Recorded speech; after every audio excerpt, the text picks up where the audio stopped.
It's September 26, 2014, and there's a smell coming from the trunk of a tan Toyota Camry left in the parking lot of an Iowa City apartment complex. Shao Tong was raised by her doting parents in a coastal city in China. Her dad was a food safety inspector, and her mom was a stay-at-home mom. Her folks saved about $100,000 for her education, and she decided she wanted to study in America. Shao signed up for an English prep course and sealed her fate. At this English as a second language class, Shao meets young Nan Li. Li seems to be from a well-off family, but those close to Shao don't seem to be too impressed with him. In 2012, Shao was at Iowa State University studying chemical engineering. Li transferred from a program in Rochester, New York to the University of Iowa. At this point, it seems pretty clear that Li believes that Shao is the love of his life. Is she really, though? This girl boss isn't ready to settle for the first guy that parks his BMW in her driveway.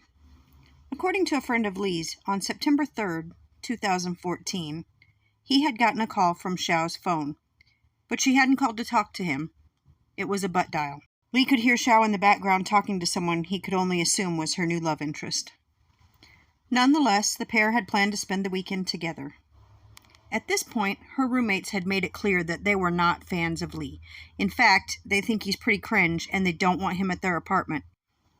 I can only speculate that Shao intended to let Li down easy, but Li was already wise to the plan when they checked into the Budget Inn on September 5th. On the 6th, the owner of the hotel sees Shao alone. On the 7th, her dad texts to ask if she had had any luck finding or replacing some glasses that she had lost, and he received a reply. Roommates back in Ames receive a text explaining that Shao is going to stay with some friends out of town for a few days and not to expect her back anytime soon. And then nothing. No one hears from her. Not friends, not family, no one. No worries, though, not for several more days. Shao is an outgoing young woman with an active social life, and apparently no one thinks anything of her abrupt departure.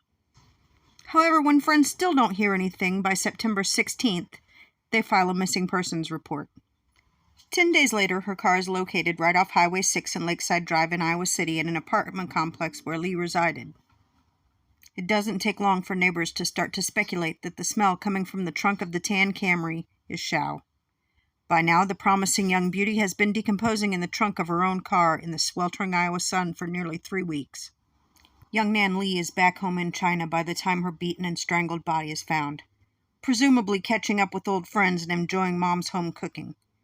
In May of 2015, Li decides to face the music and turn himself in to Chinese officials.